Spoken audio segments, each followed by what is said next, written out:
Toutes les femmes sont des reines, certaines plus reines que les reines. Bonsoir, chers internautes de Wow Africa TV. Ravi de vous retrouver encore une fois ci une nouvelle émission bii di micro femme. Alors tey jii nag damay commencer rek nuyu leen ci wolof mais dama leen di xamal ni émission bi yëpp ci intégralité ci français la ñu koy def ndax ki may dalal dégg na olof gaa mais français la gën a mën ba tax na je suis ravie de vous retrouver encore une fois. Aujourd'hui, vous me voyez sur mon 31. Je ressemble à une Miss, n'est-ce pas? Alors, sachez qu'aujourd'hui, la femme que je reçois est une femme charismatique, une très belle femme, avec beaucoup de charisme. Elle est imposante, machallah, elle est belle. Sachez qu'aujourd'hui, je reçois la Miss Safietou Kabengele. Comme aujourd'hui, je suis contente de la recevoir. Bonsoir, Safietou. Bonsoir, Salut, bien. Je suis Ça va ravie et de te vous? retrouver. Alors, je tenais à t'offrir ce bouquet de fleurs parce que tu ressembles à une fleur et te donner, genre, une seule rose ne suffit pas. Oh Donc, je vais my te donner ce God. bouquet pour te dire bienvenue et merci pour cet honneur. Merci mille fois pour le bouquet. Franchement, merci beaucoup. On est content. Et je sais pas si vous avez enquêté sur moi, mais je suis une amoureuse des fleurs et des Ah, ça plantes. fait plaisir. Donc franchement, en plus ça sent super bon. Merci Donc beaucoup. merci beaucoup, guys. Alors, Merci on va beaucoup. passer tout de suite sur le plateau et on va découvrir un peu plus Safietou Kabengele. C'est tout de suite. Alors, comme vous le savez, aujourd'hui, je vous l'ai dit, je reçois une femme magnifique. Et aujourd'hui, on va essayer d'apprendre à la connaître un peu plus, voir le côté un peu sénégalais, un peu cocolé. On va voir ça un peu plus tard dans la discussion. Mais pour ma première question, Safietou, j'aimerais savoir pourquoi dans tes interviews, tu t'appelles Saf? Pourquoi Saf? Alors là, en plus c'est purement, ça vient de ma jeunesse en fait, de ma jeunesse passée ici au Sénégal. Saf, ça veut dire quoi en Wolof? Ça veut dire quoi? Ah, ça veut dire quoi? Ça a été mon diminutif parce que j'étais vraiment la têtue, celle qui voilà, bougeait tout le temps, qui était tout le temps là, voilà, pimentée.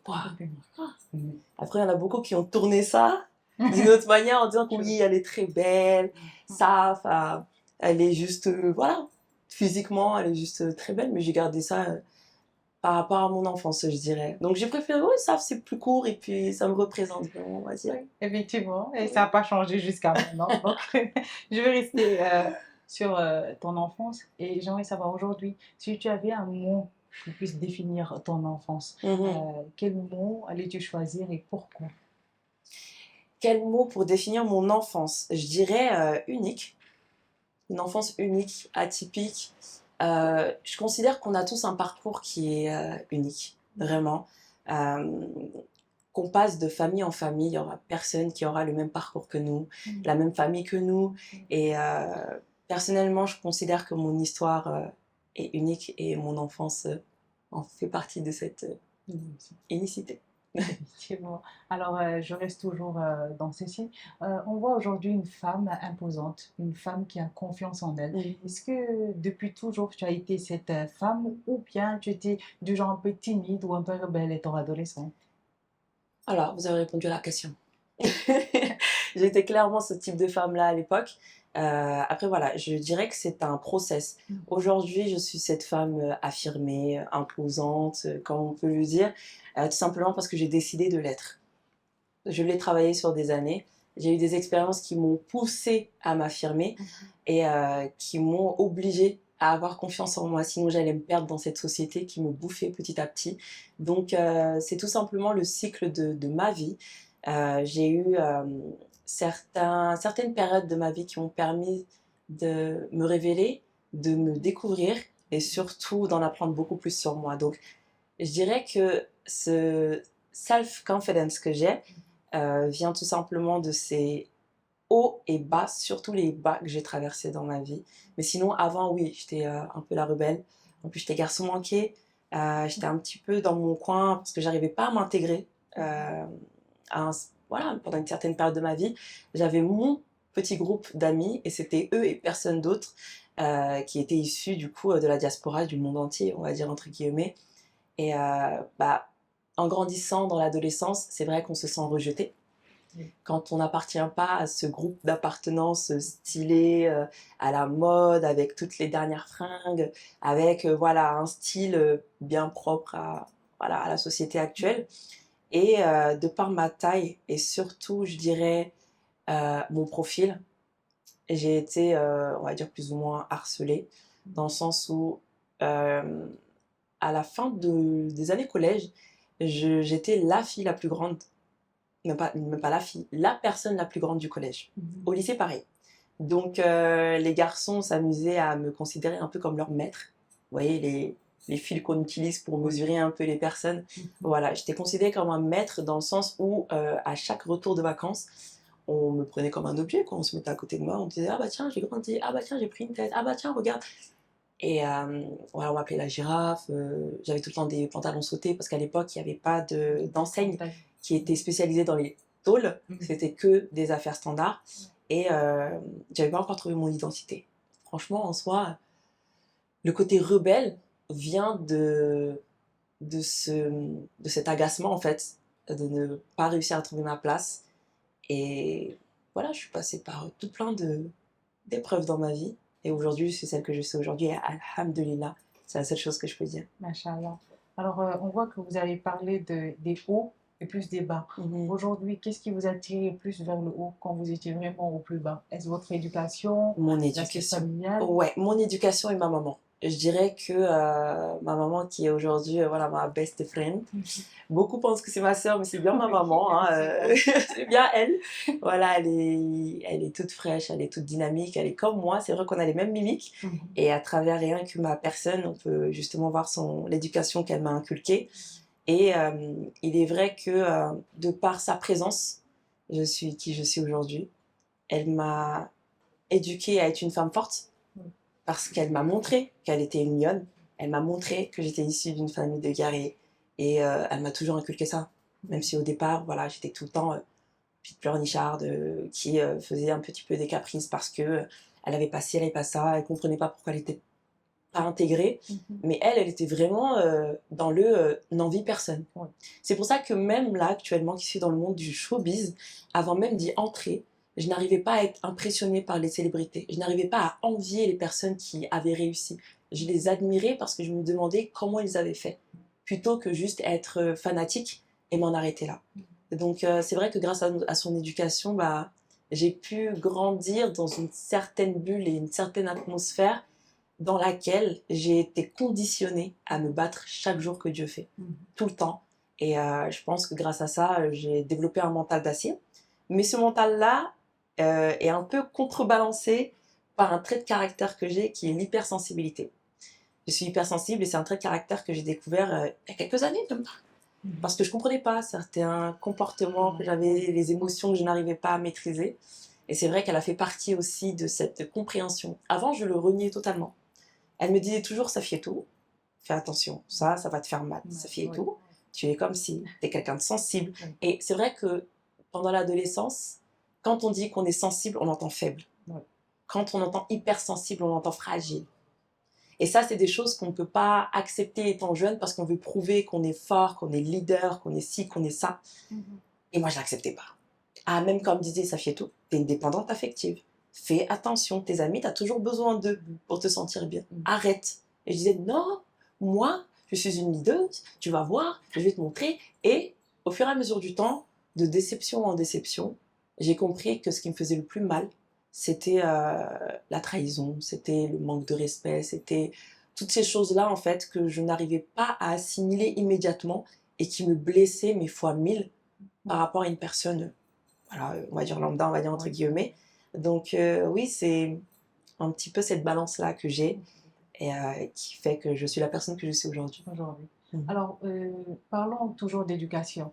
Est-ce qu'aujourd'hui, votre éducation ou bien l'environnement familial, y a-t-il quelque chose entre ces deux-là qui vous a poussé à rentrer dans, ou bien avoir même désiré le milieu des concours de beauté, etc. Alors, comme je l'ai dit assez souvent dans mes interviews, j'ai été jetée dedans. Mais j'ajouterais à ça que je n'arrive toujours pas à en fait imaginer ou alors comprendre comment à cette époque où j'étais encore perdue, où j'étais encore en train de me chercher, ma famille, mes amis, mes proches arrivaient à voir ce potentiel-là que j'exploite aujourd'hui. Ouais. À l'époque, on voyait juste une jeune nana voilà, qui se cherchait, qui avait des baggies, qui avait des cargos, qui faisait du BMX, qui faisait du skate, qui aimait les sensations fortes et qui était une gameuse. Donc j'étais beaucoup à la maison, j'étais casanière, j'avais toutes les consoles, ça c'était vraiment, j'étais gâtée sur ça, je vais pas me plaindre.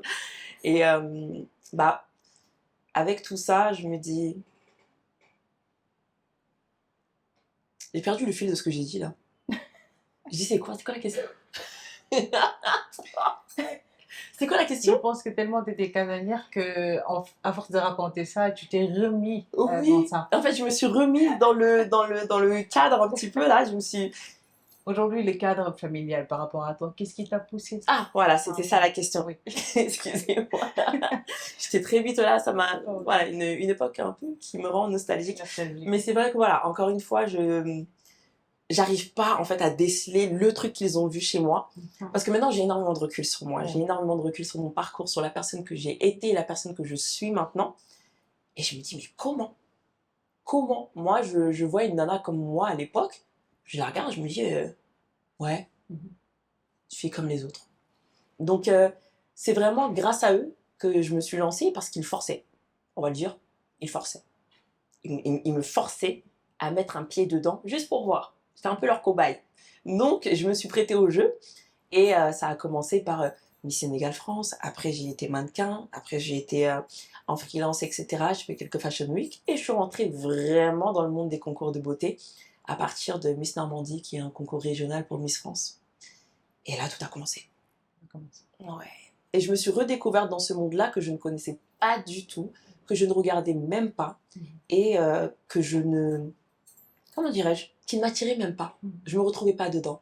Pour moi, c'était un monde superficiel, à paillettes, qui ne me représentait pas. Moi, j'aimais bien la boue, j'aimais bien les sensations fortes, j'aimais bien tout ce qui était le foot, le basket. Voilà, j'étais quelqu'un qui croquait la vie et qui n'avait pas besoin d'être dans le physique ou dans l'apparence pour se sentir bien. Donc, ça a été un challenge. Je suis une challengeuse, voilà, j'aime bien tout ce qui est challenge, donc je me suis prêtée au jeu et je suis là aujourd'hui, devant toutes ces caméras aujourd'hui, à expliquer mon parcours et c'est une fierté quand même de les avoir écoutés et de m'y être prêtée au jeu. Alors, on reste toujours dans ça, par rapport à ta jeunesse et à ton adolescence, où tu as expliqué dans une interview avoir eu un début de cancer à l'âge de 19 ans. Exactement. C'est très sensible et difficile pour toi, Ouais. mais on aimerait aujourd'hui que tu reviennes un tout petit peu plus par rapport à ça et nous expliquer comment as-tu vécu ce moment très important de ta vie. La fameuse période. Alors, oui, en effet, la petite cicatrice que vous voyez ici, là, c'est pour moi une marque de guerrière, je dirais. C'est une cicatrice qui représente mon parcours, qui représente les combats que j'ai pu mener. J'ai eu un début de cancer de la thyroïde à l'âge de 19 ans. Ma thyroïde a commencé à être dysfonctionnelle à mes 11 ans. Et c'est après que j'ai compris que c'est par rapport à tout ce que j'ai pu traverser. En fait, la thyroïde, qui est un organe hormonal primordial et primaire au fonctionnement du corps humain, dès qu'il prend un choc émotionnel ou un choc vraiment psychologique, il a tendance à dysfonctionner. Et de mes 11 ans à mes 19 ans, j'avais des rendez-vous annuels pour pouvoir stabiliser. Sauf que, ce qui veut dire qu'une année a fallu pour que ce nodule cancéreux vienne. Ma mère a toujours été derrière moi pour veiller à ce que ma santé soit stable. Et voilà, j'étais un peu têtue, voilà, j'étais rebelle. J'ai approché les 18 ans et je disais oui, je veux être indépendante, t'as plus besoin de t'occuper de moi. Oui. Elle a dit ah oui, tu es sûre? Je l'espère. Bah non. Donc elle m'a vraiment donné tous les frais qui me concernaient, etc. Et c'est là où j'ai commencé à travailler et j'ai commencé à prendre conscience aussi de la valeur de l'argent. C'est pour ça que je suis devenue indépendante très vite, parce qu'elle m'a jetée dans le monde des adultes comme ça, je dirais. Et à cette période-là, c'est vrai que ma santé, je n'y prêtais même pas attention. Parce que c'était à partir du moment où je respirais que je pouvais tout simplement vivre, que j'étais en bonne santé, on va dire. Donc, moi, je respire, tout va bien. Vraiment. Voilà, ma maman avait avait a eu ce réflexe. Je pense que c'est pas toutes les mamans qui auraient osé en fait jeter son enfant dans le monde des adultes juste pour que l'enfant se prenne des gifles rapidement et qu'il voit de lui-même. Parce que c'est vrai que j'étais très de Goldbop, donc ça veut dire qu'elle me disait des choses et j'en faisais qu'à ma tête. C'est vrai que je l'écoutais jamais, j'étais C'est comme ça. mais elle oui. m'a bien tenue. Donc une année a fallu pour que ce nodule se révèle. Parce que, après avoir repris un petit peu la main sur mes charges, sur tout ce qui est suivi médical, comme je l'ai dit, moi, à partir du moment où je respire, tout va bien. Ouais. À partir du moment où il n'y a rien de visuel, tout va bien. Sauf que je m'étais habituée en fait à voir mon goitre thyroïdien, donc ma gorge gonflée. Je pensais que c'était ma morphologie.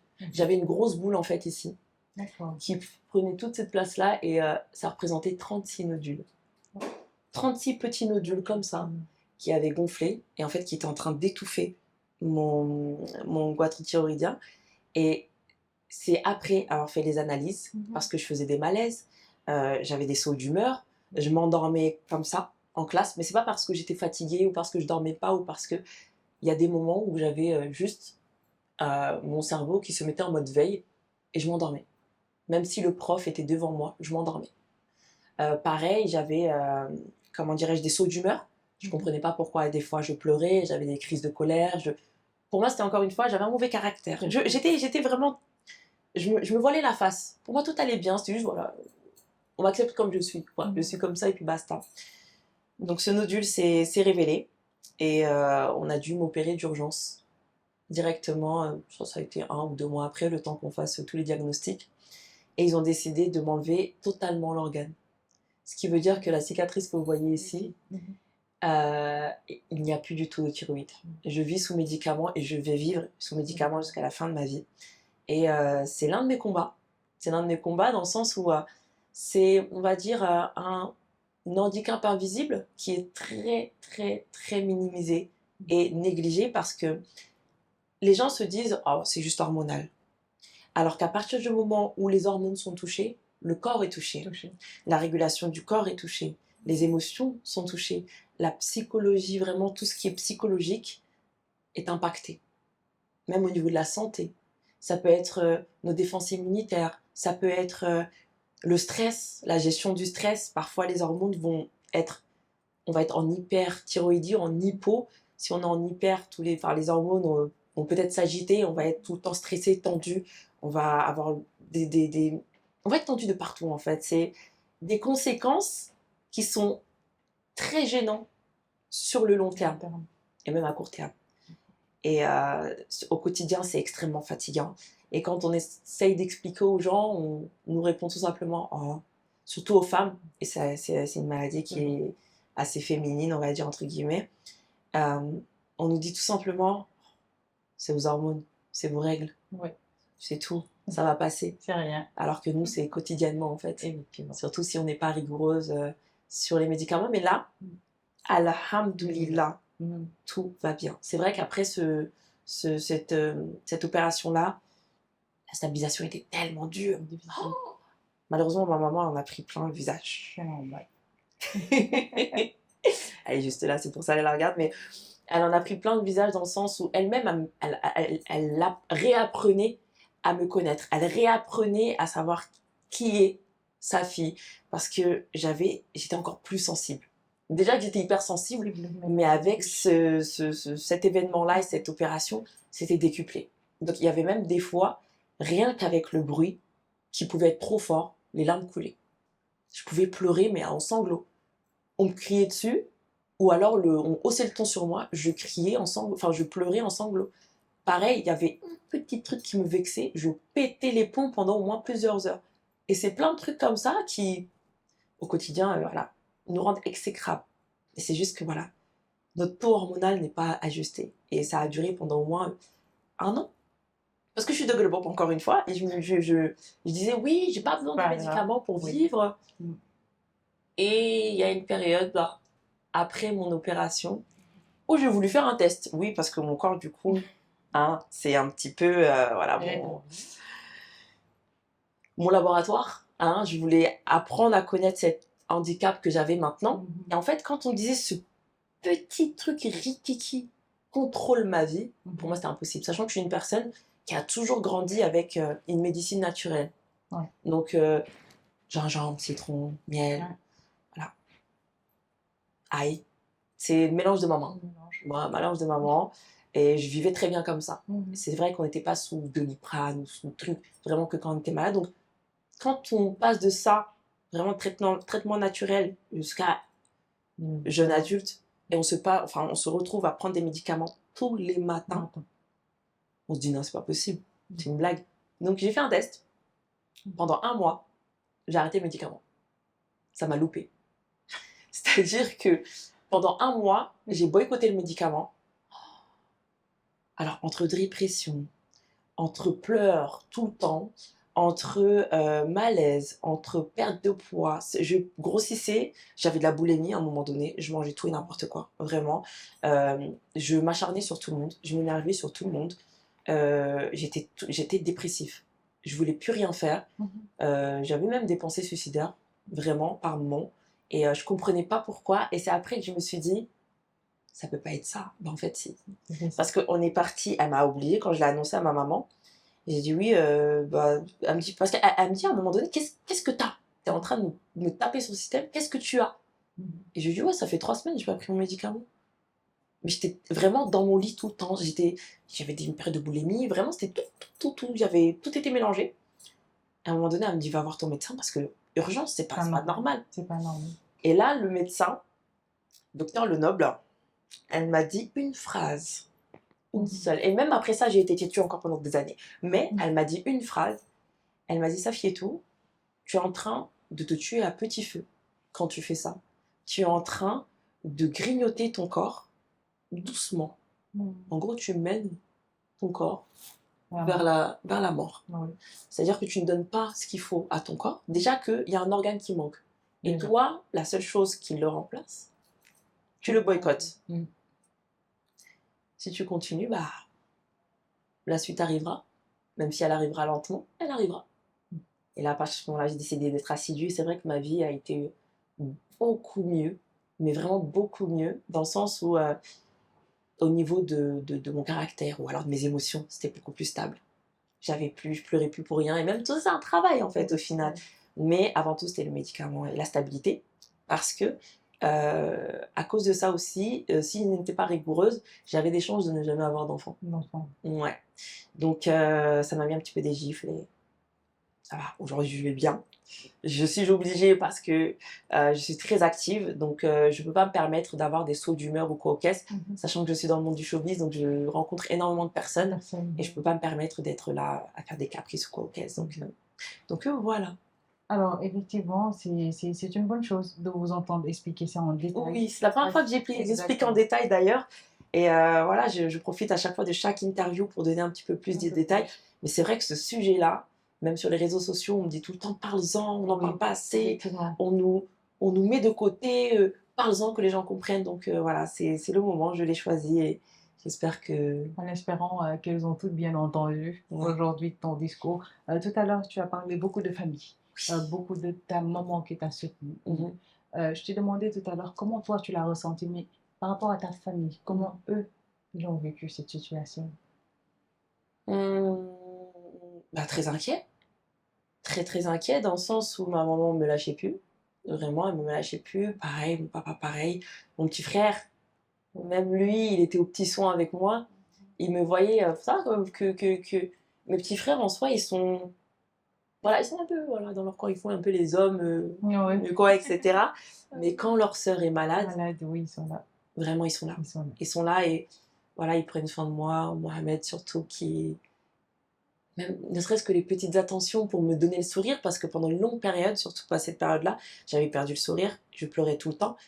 Des petites attentions comme le matin, il se réveille, il me fait des crêpes, il me fait mon petit-déj, il m'emmène plein de petits trucs, il me fait des omelettes, alors que c'était pas un cuistot, hein.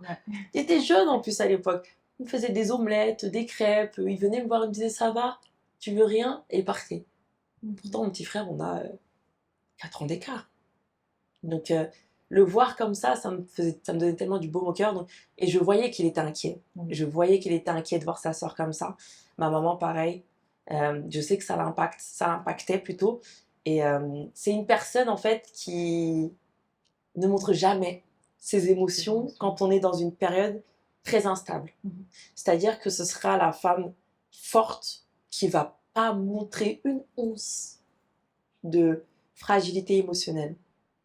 C'est la lionne du foyer. Elle, pour elle, elle ne peut pas montrer qu'elle a peur. Elle ne peut pas montrer qu'elle est inquiète. Donc, elle limite à s'adresser à moi en mode « ça va ? Tu vas bien ? Tu as besoin de quelque chose ? Ok. Dis-moi juste. » Mais vraiment, elle était très « t'inquiète pas. » Il y a des moments, elle s'asseyait avec moi, à discuter un petit peu plus, voilà, pour que je puisse m'exprimer. Mais le reste du temps, c'était... elle employait en fait ce ton pour que je lui dise « voilà, il faut que je me batte en fait. » Parce que si on est là « oh, descend, ça va aller. » En fait, inconsciemment, on se met dans cet état de faiblesse. Alors que quand on a une personne en face de nous qui nous parle avec poigne, on se dit « ouais, c'est rien. On va se battre et puis ça va passer. » Donc ouais, non, chaque personne a eu son rôle. Et c'est vrai qu'à cette époque, je m'étais éloignée de mes amis. Je m'étais éloignée de mes amis parce que je m'étais dit qu'ils n'allaient pas me comprendre, que j'avais énormément de comportements exécrables dans le sens où moi-même, je ne me comprenais pas. Donc, je m'étais éloignée d'eux un petit peu. Il n'y en avait que quelques-uns qui disaient « bah écoute, j'ai regardé sur Internet, j'ai vu ce que c'était. T'inquiète pas, je vais passer te voir. Si tu veux, sors un peu aussi. On va marcher, on fait... » Voilà, ils étaient peu. Ils étaient très peu. Mais la majeure partie, j'ai décidé de prendre du recul et les laisser le temps que moi-même, je réapprenne à me connaître. Et qui puisse revenir dans votre vie. Exactement. Alors, on voit depuis le début de l'interview, vous parlez de votre maman, de comment elle vous soutient, Oui. comment elle est toujours là avec vous. Aujourd'hui, je dirais le lien que vous avez ensemble, certains me diront que c'est le lien entre une mère et une fille. Mais c'est un lien tellement puissant que même quand vous parlez d'elle, on voit toute l'émotion dans vos yeux, etc. Pouvez-vous nous en dire un peu plus de cette relation qui est incroyable entre vous deux? Oh, c'est gentil. Bah, en fait, cette relation n'a pas toujours été rose. Je dirais que la moitié de mon existence a été assez dure. Parce que voilà, ma maman, elle n'a pas toujours eu une vie facile. Elle n'a pas toujours eu une vie facile. Elle a eu à me gérer assez tôt. Elle m'a eu assez jeune. Donc, c'est vrai qu'elle a dû se forger vraiment une carapace, un caractère pour m'éduquer dans les meilleures conditions possibles. Et c'est vrai que quand je lui dis que la moitié de ma vie, on a été un peu comme chien et chat, vraiment, parce que j'avais l'impression qu'elle ne me comprenait pas, j'avais l'impression qu'elle voulait toujours être contre moi, qu'elle ne m'écoutait pas, qu'elle était toujours contre moi en fait. Voilà, mais avec du recul, c'est vraiment le comportement d'un enfant. Elle ne comprend pas, pourquoi elle ne me laisse pas faire ce que je veux, et en fait, il a fallu, c'est vrai que avant d'arriver à cette relation qui est tellement fusionnelle que moi-même j'ai peur pour mon futur mari, dans le sens où il a intérêt à être plus efficace qu'elle, parce que franchement, voilà, bon courage, et surtout la convaincre. Mais je dirais que cette balance où on est passé de chien et chat à voilà, mère-fille fusionnelle, ça a été l'une des périodes où j'étais au plus bas, je dirais. Et elle, pareil, elle traversait une phase très très dure de sa vie. Et il y a un moment donné, je pense que de part et d'autre, on avait un trop-plein. Donc on a décidé de s'asseoir et de se dire les quatre vérités. Mais ça a été la première fois, vraiment de s'asseoir en tant que mère-fille et pas en tant que maman qui parle à son enfant. Vraiment femme à femme. Et ça a fait la différence. C'est-à-dire qu'on s'est parlé à cœur ouvert. On s'est dit des choses qu'on ne s'était jamais dit avant. On s'est avoué des choses qui se sont passées qu'on n'avait jamais osé partager. Et en se dévoilant toutes ces choses-là, on comprenait petit à petit les comportements de chacun à certaines périodes. Et on en est venu à tellement s'ouvrir qu'on s'est retrouvés assises par terre à pleurer. Tellement c'était une libération, et je me souviendrai toute ma vie de ce jour-là. On était dans la salle de bain, on a commencé à parler, on était beaucoup dans l'affront au départ. Beaucoup dans l'affront, oui mais toi, oui mais toi, oui mais toi, toujours à se rejeter la faute. Et à un moment donné, on a calmé un petit peu, on a posé les armes. Et voilà, ça a commencé à s'asseoir sur le comptoir, s'asseoir sur la baignoire, on a commencé à s'asseoir par terre. Et là, les pleurs sont partis parce que voilà, au fur et à mesure, c'était un petit peu des chocs qu'on se faisait de part et d'autre. On se révélait, on se redécouvrait. Et à partir de ce moment-là, on a décidé en fait de réapprendre à se connaître. Parce que j'avais dit une chose à ma maman, et je pense que ça l'a percuté. Je lui ai dit, maman, tu me connais en tant que ta fille à la maison. Tu ne sais pas qui je suis dehors. Et c'est ce qui m'énerve. Parce que quand j'essaye de communiquer avec toi, tu me rabaisses directement à cet enfant qui ne connaît rien et dont la maman connaît tout, en fait. Et à un moment donné, j'avais arrêté d'échanger avec elle. Même, il se passait tellement de choses à cette époque, surtout à mon adolescence et en tant que jeune femme, jeune adulte. Il s'est passé énormément de choses. J'ai eu beaucoup de moments où j'étais en dépression, je n'en ai pas parlé. Beaucoup de moments où j'ai été blessée, je n'en ai pas parlé. Et au lieu de ne serait-ce que lui faire des appels de phare, j'étais soit très fermée, soit je lui parlais pas, soit j'étais exécrable. Elle me demandait quelque chose, j'étais énervée. C'était tout plein de trucs comme ça. Donc ce fameux jour où on s'est retrouvés au sol à pleurer et à lâcher tout ce qu'on avait sur le cœur pendant toutes ces années a été le jour révélateur, je dirais. Et on a réappris à se connaître, on a réappris à apprivoiser le caractère de chacun, mais en transparence, sans fake, sans chercher à cacher quoi que ce soit. Et ça a créé cette fusion qu'on a actuellement parce que, voilà, chaque week-end, on s'accorde, ne serait-ce que même pour faire les courses, on s'accorde un moment où on parle de tout, on fait le bilan un peu de... Comme des nafigis. Oh, t'as vu, cette semaine, il s'est passé ça au travail. Mais non, mais regarde, et ci, et ça. Et ma maman, aujourd'hui, elle connaît vraiment toute ma vie. Toute ma vie, même les personnes que j'ai pu fréquenter, etc., elle le sait. Et c'est elle qui me conseille, c'est elle justement qui fait en sorte que je sois stable, que je ne me perde pas, surtout. Et je pense que c'est un privilège énorme d'avoir une relation aussi fusionnelle avec sa maman, au point où, et je pense que ça a touché le monde entier, quand les gens ont vu ma maman dans le concours Miss Grand International. Elle a juste prouvé qu'elle était là pour sa fille, elle a juste prouvé qu'elle était prête à tout, parce qu'elle a littéralement quitté son travail pour venir vivre l'aventure à mes côtés, parce que de par mon hypersensibilité, qu'elle connaît, qu'elle apprivoise, qu'elle maîtrise, elle a senti que j'étais en détresse, que j'allais craquer. Elle a pris son billet d'avion dernière minute. 4 jours après, elle était à mes côtés. Elle m'a accompagnée dans tous les backstage pour m'habiller, pour me masser à l'hôtel, pour ne serait-ce que faire des siestes à côté de moi, pour me recharger. Tous ces petits gestes que maintenant, dont j'ai besoin quand ma batterie est vraiment faible. Parce que j'ai ce qu'on appelle une batterie sociale. Une personne qui donne beaucoup. Maintenant que je maîtrise totalement mon cœur et mes émotions, je sais que ce qui me plaît, c'est de donner du bon, donner du sourire aux gens, partager que des good vibes avec les gens, sauf que en donnant autant, je m'affaiblis très vite. C'est-à-dire qu'il y a des moments où je dois passer du temps avec ma maman ou avec mes proches pour me recharger, me rebooster et toujours donner un sourire à toutes ces personnes que je rencontre à travers le monde. Et ma maman est devenue un petit peu la mascotte de Miss Grand. Effectivement. Ah oui, elle est devenue la mascotte parce qu'on l'appelait maintenant Mama Friends. Mama Friends, incroyable, parce que j'avais pas de comité du coup. Le comité, on a décidé de se séparer au cours de mon aventure, donc j'ai dû tout faire par moi-même avec ma petite équipe.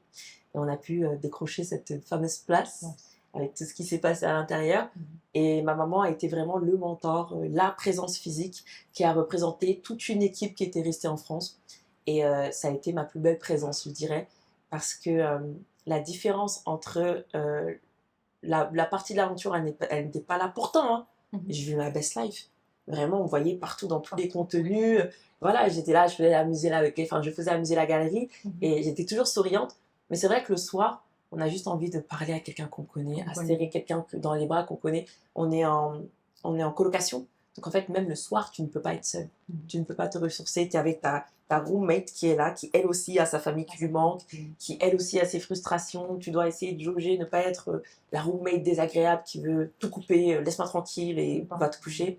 Et moi, je suis quelqu'un qui a une grosse oreille.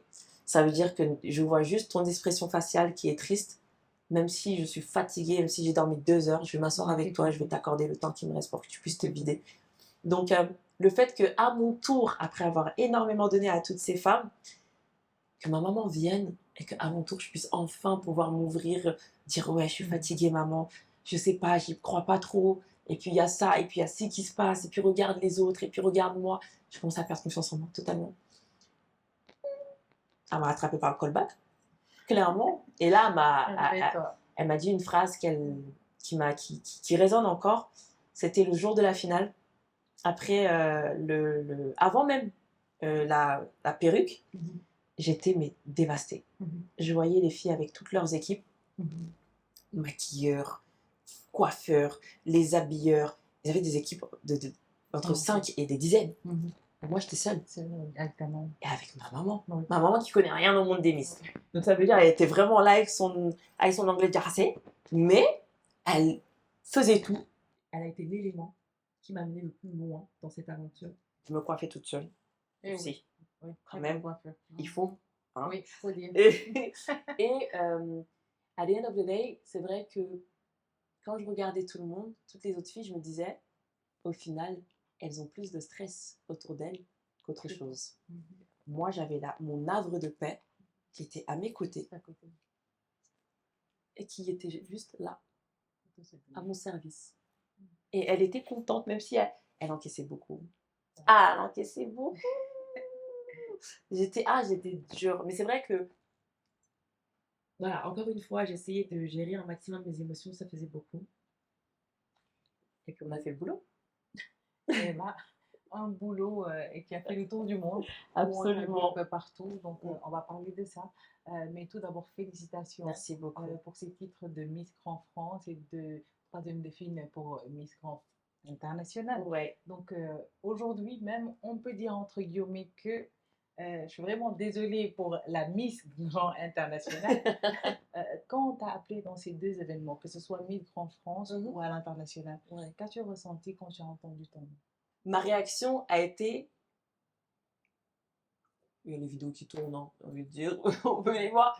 Gros yeux qui sortent, la bouche qui tombe. Je regarde les filles.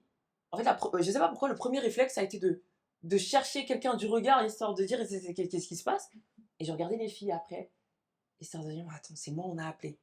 Donc, j'avance vers... en plus, j'étais au milieu, bien au milieu, bien. Hein, et je rigolais de nerfs. Je rigolais, je savais pas. J'étais là, je rigolais et j'arrêtais pas de sourire. Et je me suis dit, ça, Yallah t'a donné même plus que ce à quoi tu t'attendais. Et ça a toujours été comme ça dans ma vie. Toujours. Je reste focus sur un objectif. Je travaille pour. Je me fais les causes. Yallah me donne toujours plus. Alhamdulillah. Donc franchement, par rapport à ça, j'ai été reconnaissante. Et là, entre le moment où comment dirais-je, entre le moment où on doit faire le passage des top 5, les questions, donc passage des top 5, je fais mon ralenti, j'oublie le circuit, donc je repars sur la scène, il faut que je redescende. Le moment où il y a les questions, où moi je suis là encore dans les nuages à me dire, attends, on m'a appelé, je suis dans le top 5. Et là, les questions, je me dis, ah mince, j'ai pas mon traducteur. Et je me connais, je suis très honnête avec moi-même. C'est vrai que vu que j'ai pas été habituée à parler anglais sur scène, je sais que le stress et surtout le choc émotionnel que j'allais potentiellement avoir allait m'empêcher d'avoir l'anglais fluide que je peux avoir dans la vie de tous les jours. Et ça n'a pas loupé. Donc on me pose la question, oui, comme quelqu'un, je sais même plus c'est quoi la question. J'arrive, je fais mon speech, vraiment avec des bouts de phrases. J'explique un petit peu mon idée. Et là, mon cerveau, il dit, oh, limite, fuck off. Donc il y a un bug. Je suis là et je dis une phrase comme Media, don't talk about. Thank you. Et je suis partie. Là, à ce moment-là, vraiment, mon cerveau, il était fatigué. Il a dit, fuck off. Marque une pause. On n'est pas venu ici pour s'afficher. On n'est pas venu ici pour faire des... marque une pause. Thank you. Tu pars. Et même ça, c'est devenu viral. Les gens, ils ont dit, cette nana, jusqu'au bout, elle est elle-même jusqu'au bout. Elle en fait vraiment elle fait ça à sa manière, en fait. J'avais pas fake, j'avais pas cherché à dire des mots compliqués. On m'a pas donné de traducteur. J'ai fait ce que j'ai pu. Mes capacités se sont arrêtées là. Thank you, rentrons chez nous. Et ça m'a mené à la troisième dauphine. Franchement, la place de troisième dauphine, c'est tellement... Elle est bien. Pourtant, dans le monde, on me disait, oui, t'aurais pu faire mieux. Moi, ce que Yallah m'a donné, c'est ce qui m'était destiné. That's it. Histoire de, oui, t'aurais pu avoir la couronne, oui, même première dauphine, oui, deuxième dauphine. J'écoute même pas tout ça. Parce que je considère que le destin est déjà tracé. Mais c'est à nous de faire les causes. Ouais. Je considère avoir fait les causes, voire même fois 1000. Mhm. Je ne m'attendais pas à avoir ce classement-là parce que je prétendais même à ce moment-là que d'autres personnes méritaient plus que moi. Et cette place-là, maintenant, je suis très très fière. Très fière. Et même si ça reste qu'un concours de beauté, pour moi, ça a été juste une plateforme où j'ai pu exprimer et véhiculer mon message. Ça a été un terrain sur lequel j'ai pu montrer mon identité, sur lequel aussi j'ai pu casser les codes, ces codes de Miss qui m'énervaient. Lisse, oui, sois belle, tais-toi, parle bien à la télé, sois belle en photo, sois belle dans les publicités avec les partenaires et pas lisse. Juste une personne qu'on place un petit peu partout. Je voulais montrer qu'une Miss, ça restait humain. C'est une humaine, c'est une femme, c'est une personne qui vit comme nous tous, qui va, je sais pas, qui sort, qui va en boîte, qui fait ce qu'elle veut, qui rigole à gorge déployée, qui a un copain, voilà, qui est elle va à la plage, elle danse, elle va tout le temps là comme ça. On sait on sait avoir un comportement de Miss, on sait être vraiment ces femmes inaccessibles, ces femmes qu'on considère comme queen, ces femmes qu'on considère comme des diamants bruts. On sait se comporter comme tel, mais très peu, je considère, à l'heure d'aujourd'hui, de ce que j'ai pu voir, très peu arrivent à mélanger leur vraie personnalité à leur rôle de Miss. Et moi, ce que j'ai fait, c'est que j'ai gardé ma personnalité et j'ai ajouté mon rôle de Miss. C'est quelque chose de différent. J'ai vraiment gardé ma personnalité, c'est-à-dire même quand je m'exprimais, même quand je rigolais avec les gens, mon humour, qui est un peu un humour je sais pas, un humour international, je dirais. J'aime beaucoup taquiner, j'aime beaucoup, voilà, je suis très expressive, donc je fais beaucoup de grimaces, j'ai beaucoup de manières, j'ai beaucoup de, voilà, je, je suis là, quoi. Je profite du moment présent et j'aime bien faire réagir un petit peu les gens et passer de bons moments avec eux. Donc, le fait qu'en restant moi-même, j'ai pu être appréciée dans ce monde où on a eu l'habitude de toujours avoir les mêmes profils qui font et qui travaillent pour faire juste des performances nickel chrome sur scène, and that's it. J'ai pu marquer les esprits et imposer une autre vision qu'on peut avoir d'une Miss. Moi, c'est tout ce qui me va et je compte continuer à surfer dessus. Alors, on t'encourage vis-à-vis de ça, mais aussi le fait qu'il y ait énormément de personnes qui t'ont apprécié, qui ont partagé tes vidéos, qui sont abonnés à toi, etc. Euh, dans le monde international, comme tu l'as souligné tout à l'heure, être Miss, c'est important. Mais aussi, c'est pas seulement le comportement ou le charisme, etc., mais plutôt la couleur de peau est quelque chose qui est très important en international. Aujourd'hui, en tant que femme noire, as-tu vécu du racisme ou t'as-tu fait sentir une seule fois que tu étais noire? Ouais, une fois. Voire même, on faisait que de me dire que c'est ma plus grande force. Et moi, c'est ce qui m'a vraiment touchée dans le sens où, quand on me regarde, on me dit juste, mais tu représentes la femme noire, tu représentes juste les femmes du monde. C'est juste toi. Et je pense que c'est vraiment le fait que je me sois présentée à ce concours bah, en étant moi, en fait. J'aurais très bien pu me plier à soi-disant les standards que j'aurais pu observer du concours, c'est-à-dire la belle chevelure bien brushingée, les tablettes de chocolat, les corps bien gainés, une éloquence mais parfaite, une tenue parfaite, un catwalk parfait, une photogénie parfaite, télégénie parfaite, tout parfait. J'aurais pu me calquer à ça.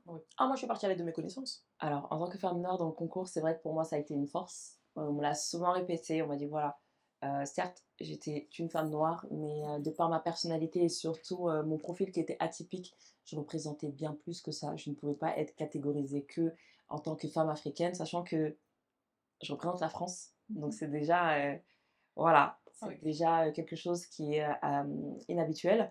Donc, sur ce point-là, je dirais que j'ai su user de cette force-là pour aller le plus loin possible. Et le résultat en est que j'ai pu toucher tous les cœurs à travers le monde, que ce soit de l'Amérique latine à l'Asie. J'ai pu toucher le cœur des femmes et même de toutes les personnes à travers le monde via ce geste que j'ai pu faire. Incroyable. Alors, ma prochaine question, c'est Mhm. par rapport à ta vie personnelle comme professionnelle. Étant donné que tu as obtenu ces titres, tu es devenue une personne connue internationalement, Ouais. mais aussi en tant que Miss, tu as beaucoup, beaucoup de choses à faire. Comment tu fais pour équilibrer autant pour moi ta vie privée comme ta vie professionnelle? Alors, je vais être honnête avec toi, c'est très dur. Ouais. C'est très très dur. En dessous de mon make-up full face, il y a des cernes, il y a voilà, un petit peu beaucoup de fatigue parce que je suis quelqu'un, encore une fois, de très perfectionniste.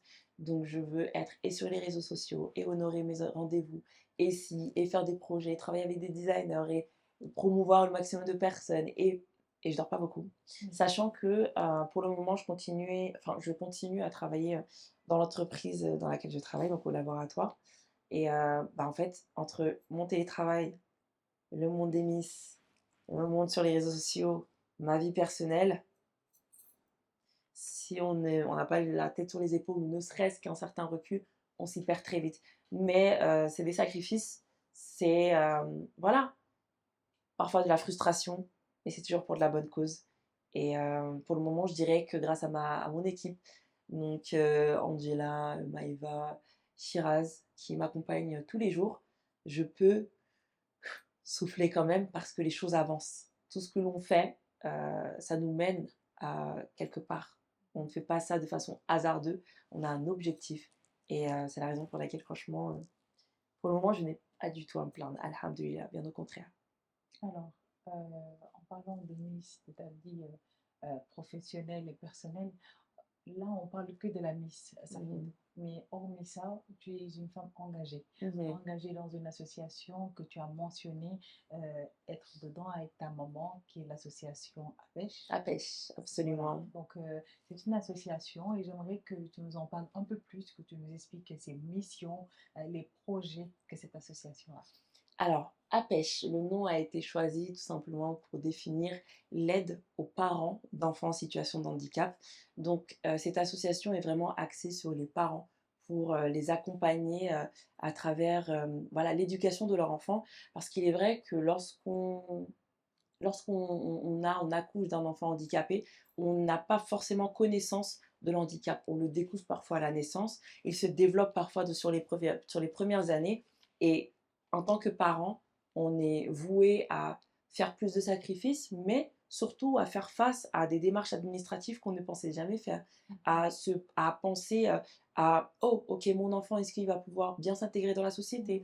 À penser à tout ce qui est en fait, c'est des choses qui prennent beaucoup, beaucoup de force aux parents et ça les impacte énormément psychologiquement parce que malheureusement, il n'y a pas de démarche claire, administrativement parlant, pour accompagner ces enfants-là. Donc les parents se retrouvent un petit peu démunis, ils sont un peu perdus parce qu'ils veulent que le meilleur à leur enfant, mais ils ne savent pas par où commencer. Ils ne savent pas quel chemin emprunter, ils ne savent pas à qui s'adresser pour pouvoir avoir le meilleur encadrement à leur enfant. Malheureusement, euh, je vais parler ici du Sénégal, ici les enfants en situation de handicap sont considérés comme djinns.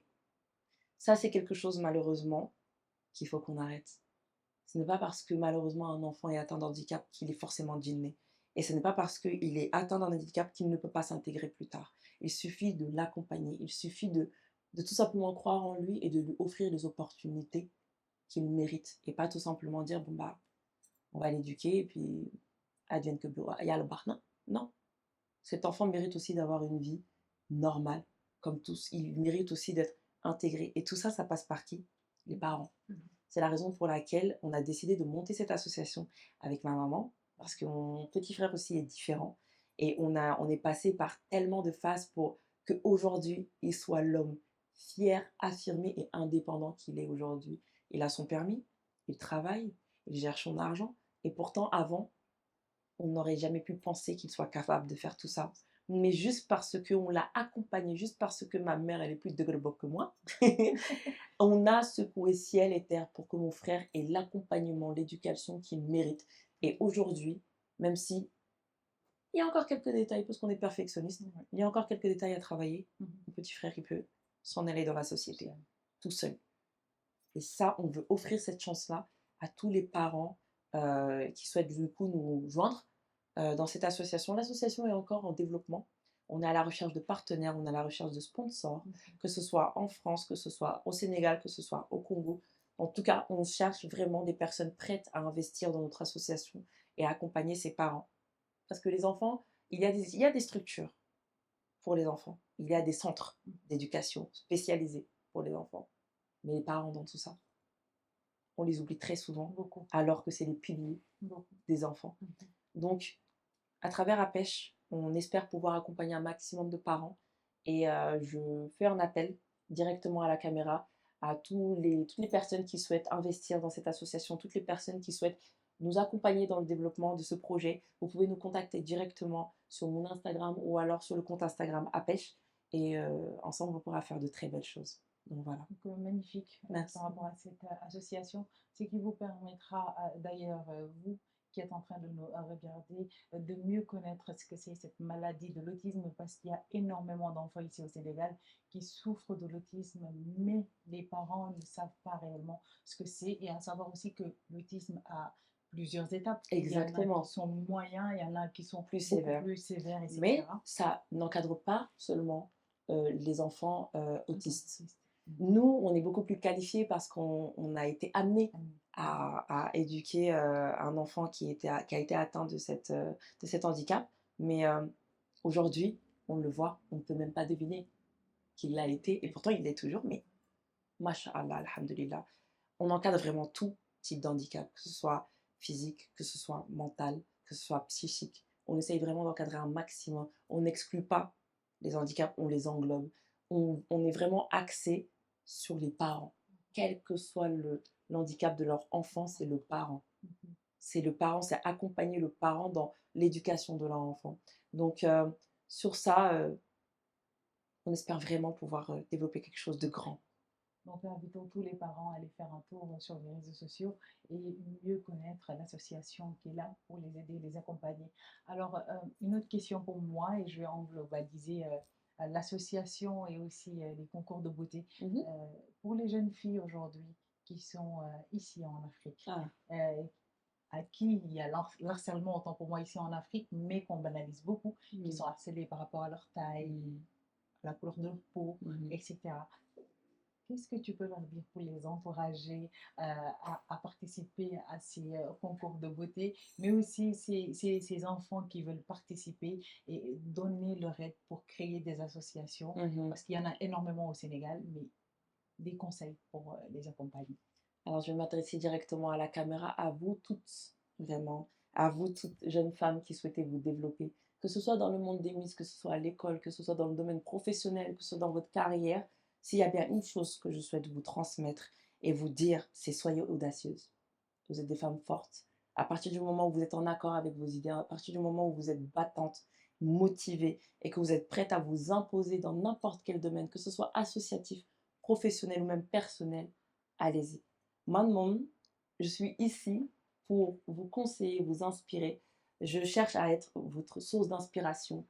Si vous souhaitez suivre mes pas, faites-le. Mais dans tous les cas, je ne vous lâcherai pas. Je serai toujours là pour vous rappeler que vous êtes des femmes fortes, vous êtes uniques et vous êtes là pour marquer les esprits à votre tour.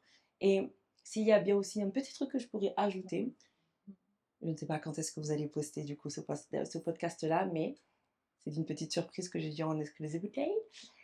J'organise une masterclass ce dimanche 29 décembre, 3 heures avec vous, vous et moi, pour que l'on parle de self-love, pour que l'on parle de confiance en soi, pour que je vous apprenne à marcher, à vous imposer, ne serait-ce que dans la rue, rien que par votre prestance, votre charisme.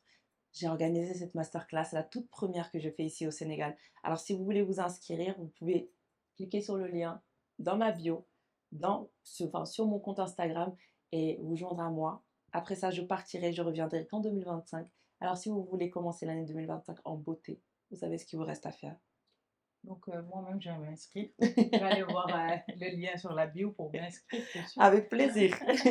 Alors, pouvez-vous me parler de vos projets?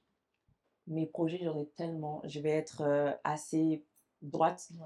Je suis une femme qui fait extrêmement confiance à Allah. C'est-à-dire que j'ai des objectifs, j'ai des envies, j'ai des domaines que j'aimerais toucher du doigt. mais je suis extrêmement à l'écoute de mon environnement. C'est-à-dire que je me laisse porter par les opportunités qui viennent à moi. Certes, je veux être une source d'inspiration pour le monde entier.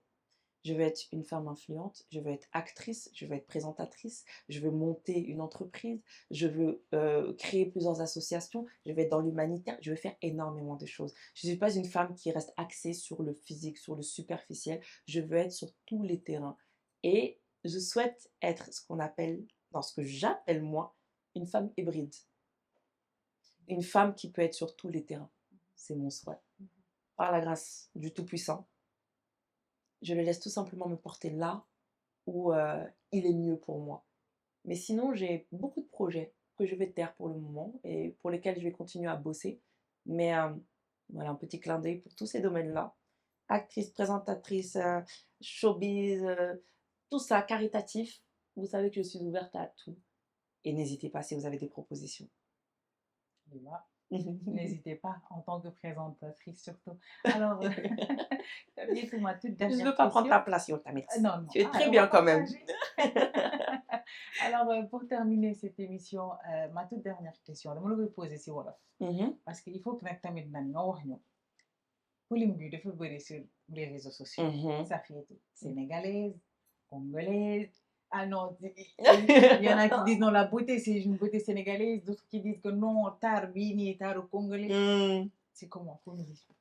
Eh ben, je suis tout simplement sénégalo-congolaise. Jeex na tàkk. C'est tout. Mélanger. Bah, mélanger, un bon mélanger là. Peut-être la beauté sénégalaise parce que je suis copiée-collée de ma mère. Ah oui, magnifique. Carrément, si on peut la faire venir ici, on la Oui. met côté. Magnifique. Ñëwal. On l'a vu. Ñëwal. J'aime bien lui faire des surprises comme ça sur Comme le ça. plateau. Elle déteste ça. Viens, Bien, Kai, fille. Ici. Viens. est-ce qu'on affiche comme ça les gens? Je sais pas. Assieds-toi. Ah, mais c'est À vrai. côté Oh de là moi. là là là. Une jumelle, faut dire. Jumelle. Une Donc, jumelle. sama yaay la. Machallah. Voilà. Pure sénégalaise, Diogo. Voilà. Et je te laisse ajouter des détails sur d'où je viens, de notre famille. De ton Sachez côté. juste qu'il n'y a pas plus sénégalaise qu'elle parce que c'est la descendante directe de Djibril Diop Mambéty. Donc, Cinéaste. Ah, Et, incroyable. Écrivain. Machallah. Absolument. sa Et petite fille, elle Ah est là. oui. Oh là là là là. voilà. Donc voilà. Et le côté congolais, peut-être dans ma personnalité, peut-être dans ma jovialité, je ne sais pas. Bah après, on peut pas dire le contraire. Les Sénégalais sont tout aussi joviales, sont tout aussi drôles aussi. Donc en soi, je suis un mélange des deux et on a juste à regarder mon nom et mon prénom. Oui. That's it. Donc voilà. Magnifique.